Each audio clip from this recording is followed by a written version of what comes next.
What it do, what it do. It's time for that Culture for the Streets podcast. Hit the like button. Subscribe to the channel. Ding the notification bell. Don't leave about the trap till you've been serving. We serve it every day. You know what's going on. I just want to talk about Boosie and the Yung Bleu situation, man. Boosie, man, that's the ambassador of the South, man. Hands down. I'm never going to get on here and really say nothing fucked about Boosie, because Boosie been a real nigga the whole time. Boosie been a real nigga the whole time. And I like Yung Bleu too. He put out good music, his vibe different, and at the same time he putting Alabama on the map, doing what he do, and he do what he do very well. And I thought him and Boosie had a very well relationship. Apparently sometimes business and friendships don't mesh like it's supposed to, you know what I'm saying? Sometimes money can change either side. It could change the CEO or it could change the artist. It go both ways sometimes, because in most cases, the CEOs do most of the screwing over. You feel what I'm saying? In the industry, the CEOs gonna do most of the screwing over. It's mostly the CEOs that's screwing the artists over. So in this situation, it's kind of different because it's reversed, whereas Boosie, claiming that why Boosie was suffering from gunshot wounds that he had took in Dallas and was in a wheelchair at the time. He's saying that Yung Bleu was trying to get deals behind his back and get him, erased from the situation to where he just ain't one of the elephants in the room. You see what I'm saying? And, I could understand Boosie frustration, because I personally have, and I'm not saying he took some money and put it on Yung Bleu for Yung Bleu to elevate. Yung Bleu got the music and he got the hustle, and that's apparent. So I'm never gonna say he babysat Bleu to the position he in now, because that's not true, and we all know that ain't true. But as an artist, and let me just fill niggas in on certain situations, right? Because I just was in a prior situation like that. I have artists myself. You know what I'm saying? I'm an artist too, but I also manage artists because I'm a CEO of a label. I fashion design. I do a lot of things. I don't just sit on this YouTube shit and sit like all this shit right here. This is all me right here. I'm into a lot of shit. But anyway, long story short, you see what I'm saying? It's real tricky, because artists have a new power today to be able to do all this, they can be their own manager, own CEO, own A&R, own growth development as an artist. They can be their own artist development. Like, it's a lot of stuff that can go on. You can book your own tours. You can put your own self in position. You no longer need a CEO. You can become the CEO. So I understand that.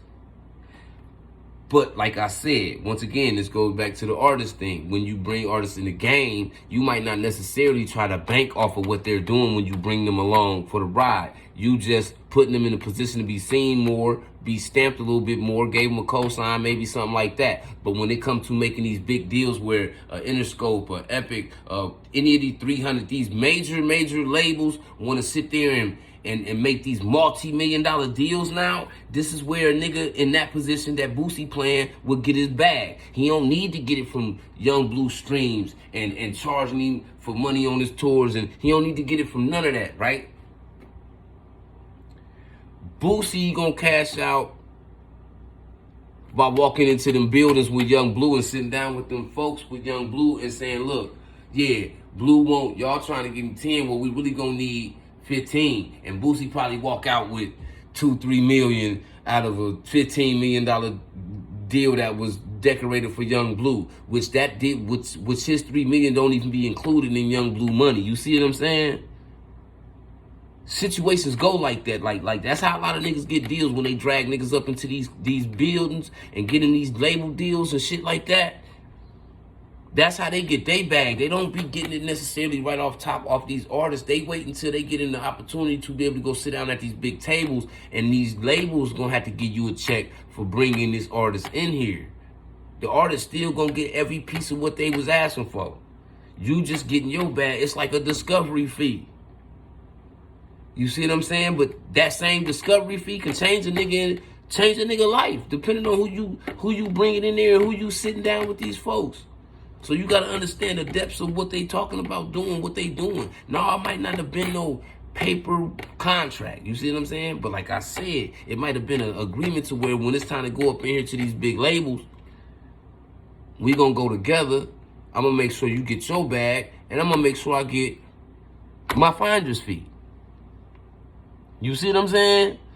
This shit go like that, and I don't really see why it's so much going on. Why? Maybe it's the outside people around Blue that's misleading him in a way that's got him veering away from Boosie and how they was in their relationship, because everything right now with that is out of whack. And I hate to see that, because Boosie a good nigga and Blue always struck me as a good nigga, and I'm not gonna discredit him for not being a good nigga right now. Sometimes you gotta think, we never know what sacrifice he had to take. We don't know what he doing and what's his purpose for doing it until niggas really know what's going on behind that. Is it people behind Blue that's controlling him more about his decisions than he is? Either which way it go, I know Boosie heard about the situation, so he gonna speak on the situation. And Boosie rarely speak on shit that he, especially shit like that, if it don't hit him some kind of way. You know what I'm saying? Because at the same time, this got something to do with money, but it got something to do with a nigga that you thought was your little homeboy. You see what I'm saying? Just like the shit with little NBA Youngboy. He thought that was his homeboy. And then for Youngboy to cross him, he feels some type of way about it. It ain't no different with this Yung Bleu situation, because they've been mobbing it out for a minute. You see what I'm saying? Y'all hit that like button, subscribe to the channel, man. Ding the notification bell. Don't leave about the trap till you've been served. We serving every day, man. For I said all times, it's time for that coach for the streets.